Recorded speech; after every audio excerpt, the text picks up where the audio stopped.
Puan juga merasa akan ada sandera. Salah Prof. Apa? Puan bukan ngasih.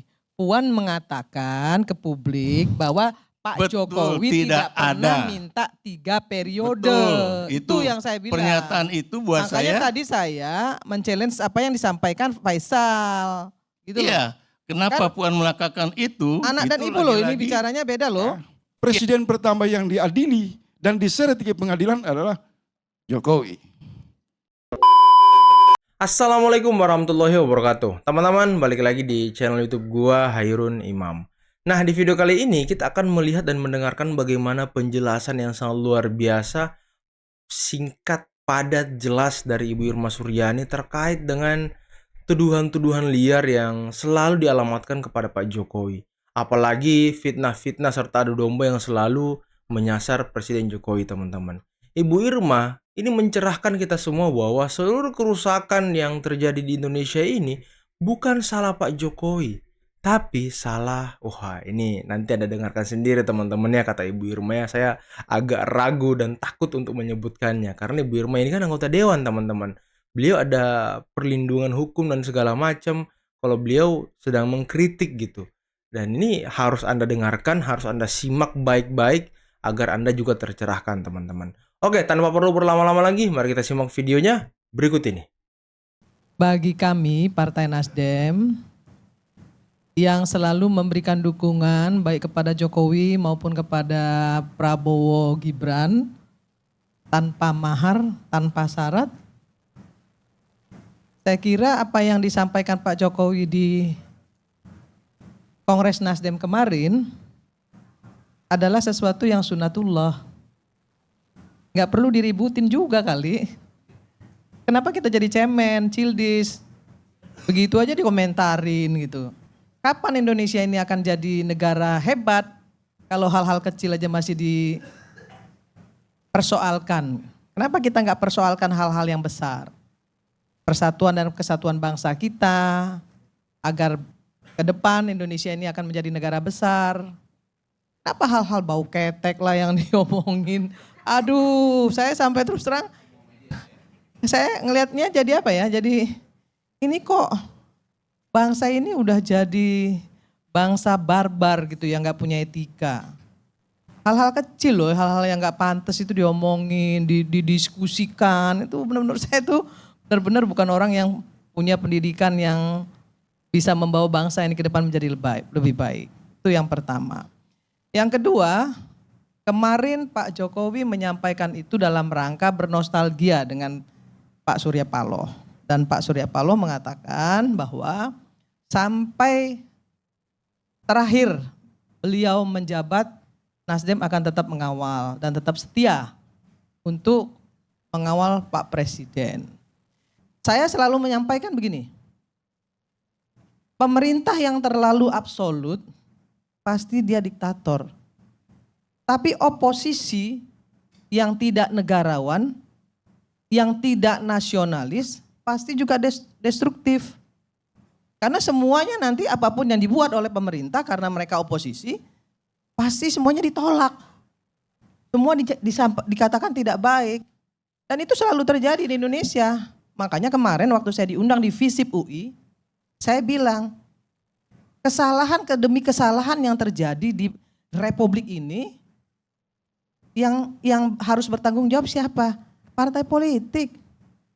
Karena partai politiknya pragmatis semua. Kalau partai politiknya nggak pragmatis, nggak mungkin bisa disandera. Jadi nggak usah juga kita mengatakan Mulyono itu salah, ya kan? Kemudian Samsul itu begana begini begono. Yang endorse Samsul juga partai politik kok. Siapa yang mau jawab? Yang mengendorse Samsul itu partai politik. Ya bapaknya senang-senang aja. Gitu. Ya kalau mau diperbaiki, perbaiki. Ayo perbaiki partai politiknya, jangan pragmatis. Sehingga gak bisa disandera. Harus dibalik dong. Jangan malah dibalik kita seolah-olah kita merasa diri kita paling bersih, paling paling suci, paling benar. Enggak juga. Saya nggak khawatir menyampaikan ini ke publik baik di FISIP UI maupun hari ini. Kenapa? Karena memang itu faktanya. Ya makanya ayo dibenerin, ayo dibersihin. Kalau selalu tepuk dada inilah saya, ya nggak bisa juga. Jadi Pak Surya Paloh menyampaikan juga kemarin kepada Pak Prabowo, Partai Nasdem akan mendukung pemerintah karena memang ingin Indonesia ini ke depan maju. Semua program pemerintah bisa jalan. Kalau ada yang harus dikritisi, maka akan kami kritisi secara konstruktif. Makanya kami tidak ngambil menteri. Kita tidak ngambil menteri, karena apa? Ada yang bilang, ya karena takut disandera lagi. Padahal kami punya nawaitu yang baik. Kami sudah merasakan bagaimana rasanya berada di satu tempat yang kemudian 2 menteri kami masuk penjara. Dan itu nggak mau kita ulangin lagi. Makanya kita nggak mau. Kita tolak itu. Menteri itu kita tolak. Kita nggak mau ada menteri. Walaupun kita tetap berkomitmen mendukung penuh apa yang dilakukan oleh pemerintah jika itu bermaslahat bagi masyarakat. Tapi kalau tidak bermaslahat bagi masyarakat, maka kita akan melakukan kritisi secara konstruktif. Itu disampaikan Pak Surya Paloh kepada Pak Prabowo. Nah, kalau tadi dibilang bahwa ini seperti Bang Effendi Ghazali tadi bilang, ini hubungan Prabowo dengan Jokowi akan hancur begana begini begono. Ya artinya kan tadi menyampaikan bahwa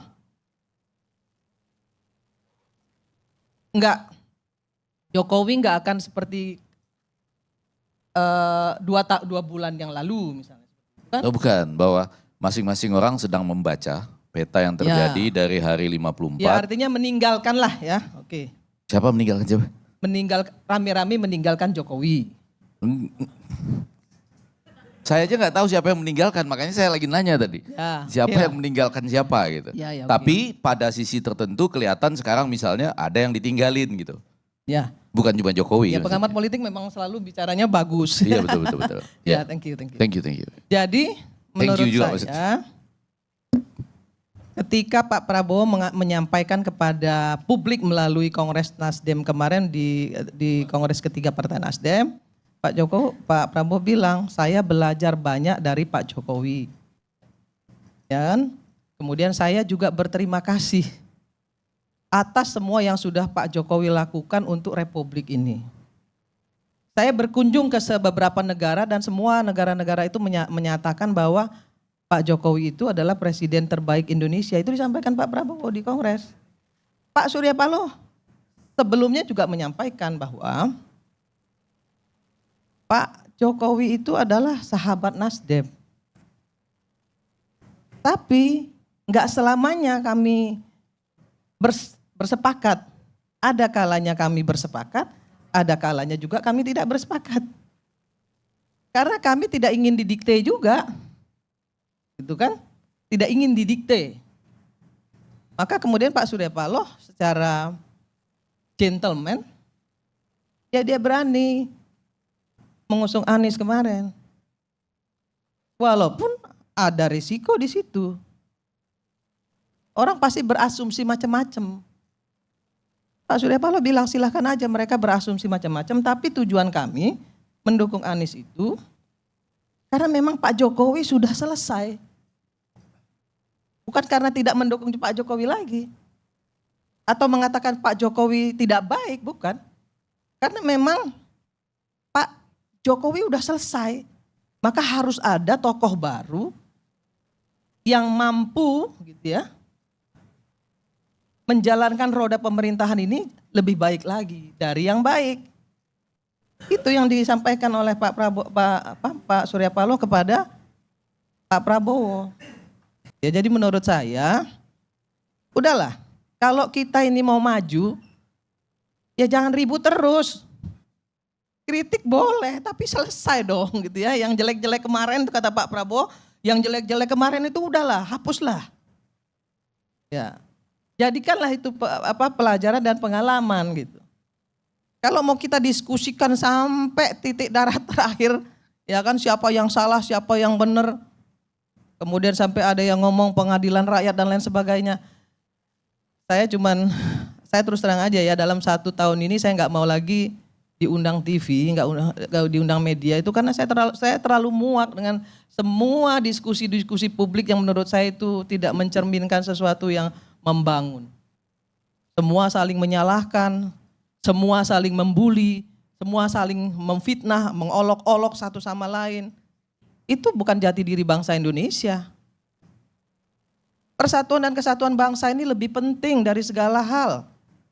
Dari kepentingan sebuah partai politik untuk berkuasa.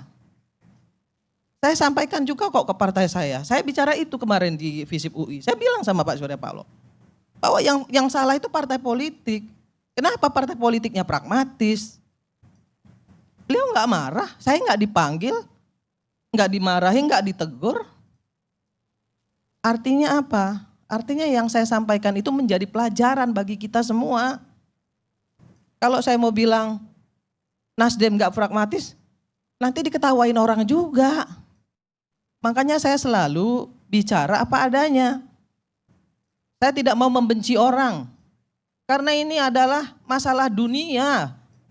Kalau masalah akhirat, baru kita perjuangkan mati-matian. Kalau masalah dunia, ngapain saya bertengkar sama Dedi atau bertengkar sama Pak Ikra atau bertengkar sama Faisal? Nggak perlu. Bagi saya nggak penting banget saya harus keluarkan urat leher saya untuk membela seseorang. Ya kemudian tali silaturahim saya menjadi rusak karena itu. Nggak penting banget untuk saya. Saya politisi yang ingin melakukan politik etis, bukan sekedar politik pragmatis dan politik etis.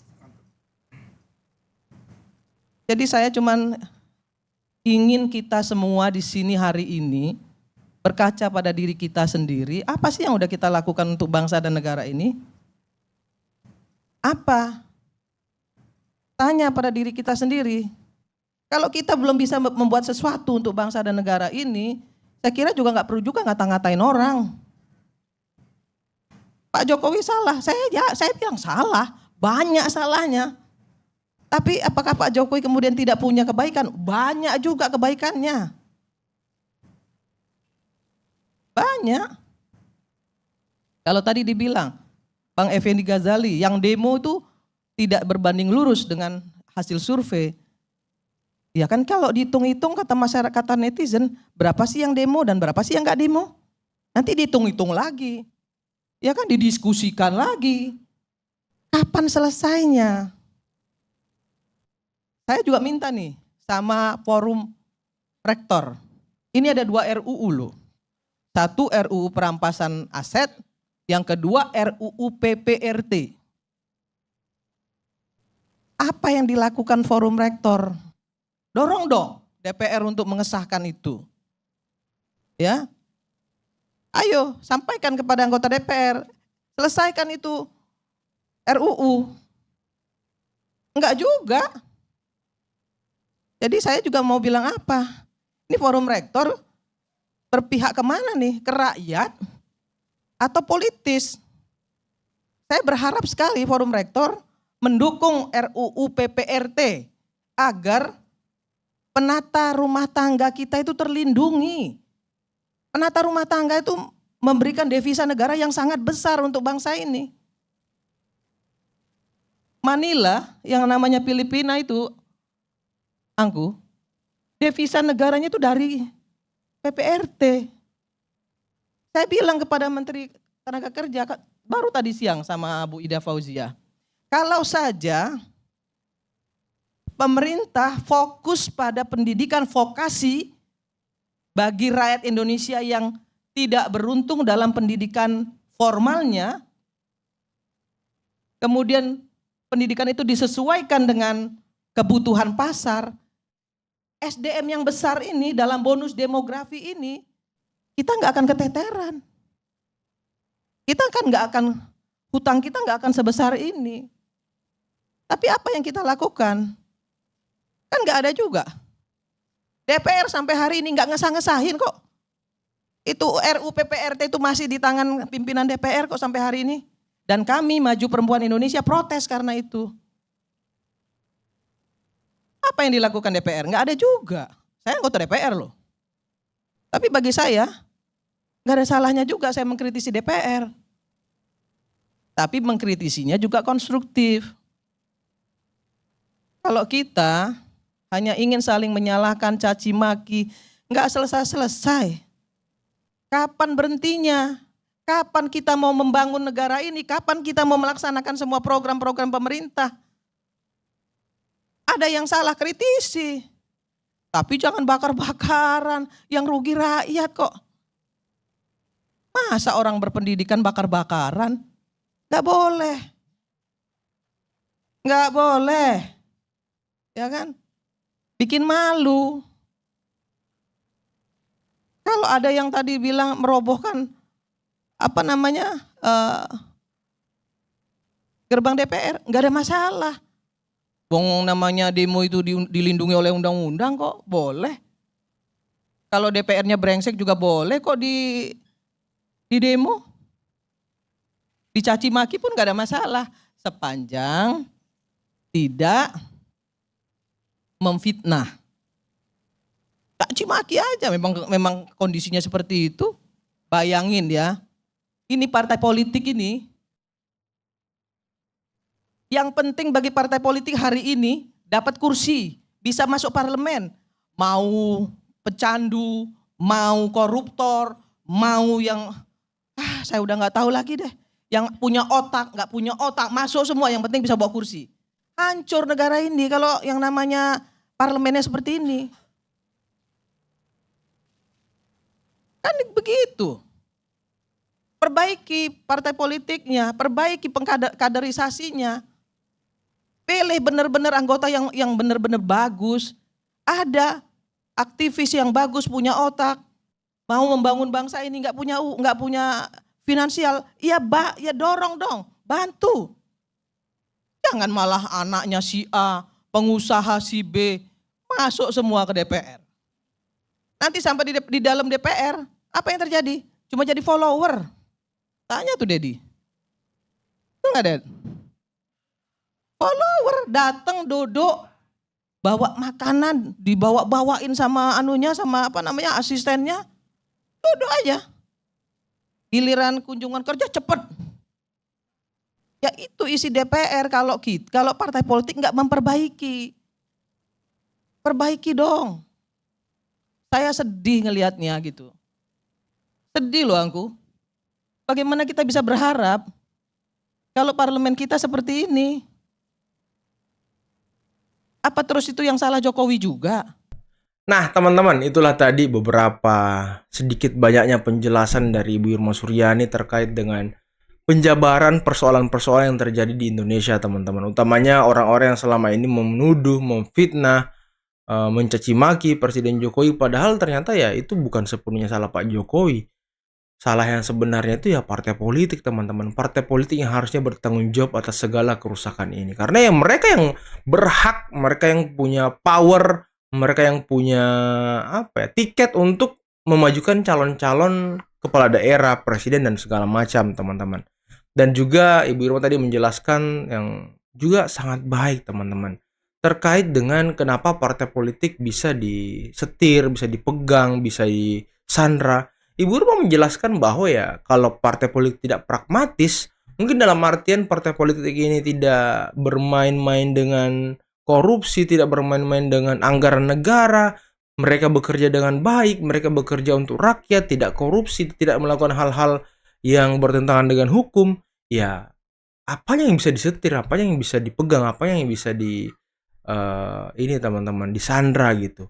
Kan yang bisa disandra ini yang punya kasus hukum, yang betul-betul dan orangnya memang ya memanfaatkan jabatannya ataupun powernya untuk korupsi, untuk berbuat curang, berbuat negatif lah untuk negara teman-teman. Ini Ibu Irma salah satu politisi favorit saya sepertinya teman-teman. Beliau setiap berbicara, setiap ngomong itu luar biasa banget. Dan beliau juga tadi sempat menyenggol soal bau ketek dan segala macam. Dan menurut beliau ya bangsa kita ini apa gitu, masa bau ketek juga diomongin, didiskusikan dan segala macam. ya nggak masuk akal gitu, hal remeh-temeh, hal receh seperti itu menjadi perbincangan luas di jagat raya ini teman-teman. Dan ya saya juga berpikir itu tidak ada gunanya gitu. Untuk apa kita membicarakan bau ketek?